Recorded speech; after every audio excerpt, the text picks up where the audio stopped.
welcome back to T3 and your tech news for week 9 in 5 minutes or less. Obviously, we're going to be kicking off with the outbreak scenario that's happening all over the world and the cancellations that have come through with that for major events. Now, of course, the brands have to be responsible, and it is a very good thing that they're doing and canceling that, because the current prediction is that if it does continue to break quarantine, the virus could see as many as 60% of the world infected. The Pope himself has even had to cancel a number of engagements. The result of this on the business end of the world is that it's going to hurt us as far as halfway through the year. So we are probably only going to see normal supply restored by the end of June, hopefully, is the projection at the moment. In some good news, we have leaked info on the Intel 10th Gen even further into mobile and into desktop. The good news for them being that on the current leaks of the Geekbench scores, it does look like they have pulled ahead of the 4800H with an impressive 20% on single core, but only about a 1% on multi-core. Now, AMD still has the 4900H in the wings. There is no information on that, and we're basically, by the looks of things, going to have to wait until there is actual desktop performance results for us to have a look at. But at the moment, Intel is looking ahead of the curve, at least in the mobile departments. In the desktop side of things, one thing I did see that was quite concerning is their TDPs are based off of their phase 1 clocks, so not boost clocks. So boost clocks could be as much as twice as what we are seeing on the Ryzen platform at the moment. And that's with 7nm Plus still on the horizon from the Ryzen team.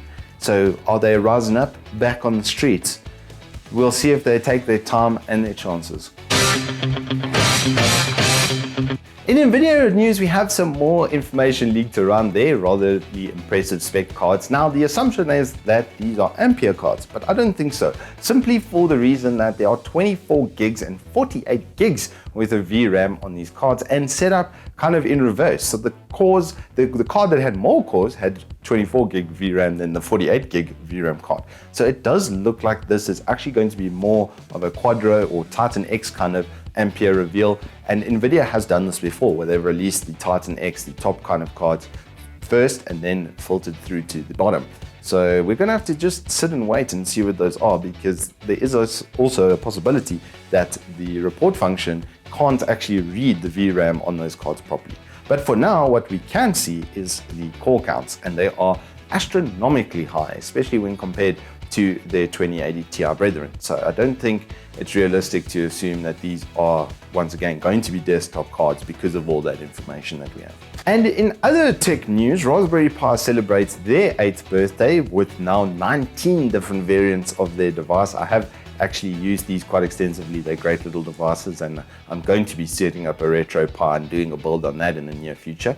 Samsung has teased even more curved VA goodness with their T55 series. We actually did a review on one of their screens recently of their new kind of ilk that they're bringing out with this VA curved panel goodness, and they are just absolutely fantastic. So even more coming into that segment in 24, 27 and 32 at 75 Hertz. So it should be an insanely aggressive pricing bracket, and it's quite nice that they're doing even up to 32, so you can replace TVs with a monitor. So there's no real need to have a TV license, which I really like. Thank you so much, Samsung. Then FSP unveiled one of the coolest looking open-air 2-in-1 chassis. We'd really like to get our hands on one, so if anybody at FSP or like is watching, please, easy guinea pig over here. It's a dual bay kind of setup on both sides of the machine, so you can have your power supply and wiring and everything on one side, and then your actual componentry on the other side. So it should look pretty neat and look pretty interesting while doing it. It is very spaceshipy, Hitchhiker's Guide to the Galaxy vibes.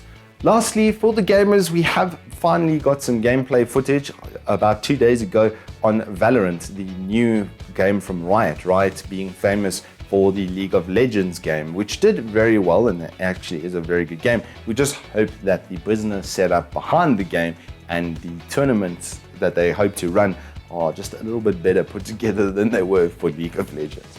Anyway, thank you all so much for watching. We do hope you've enjoyed this episode. We'd love to hear your comments and thoughts down below. Until next time, keep your lives ticking and your games wrecking. We'll see you next time.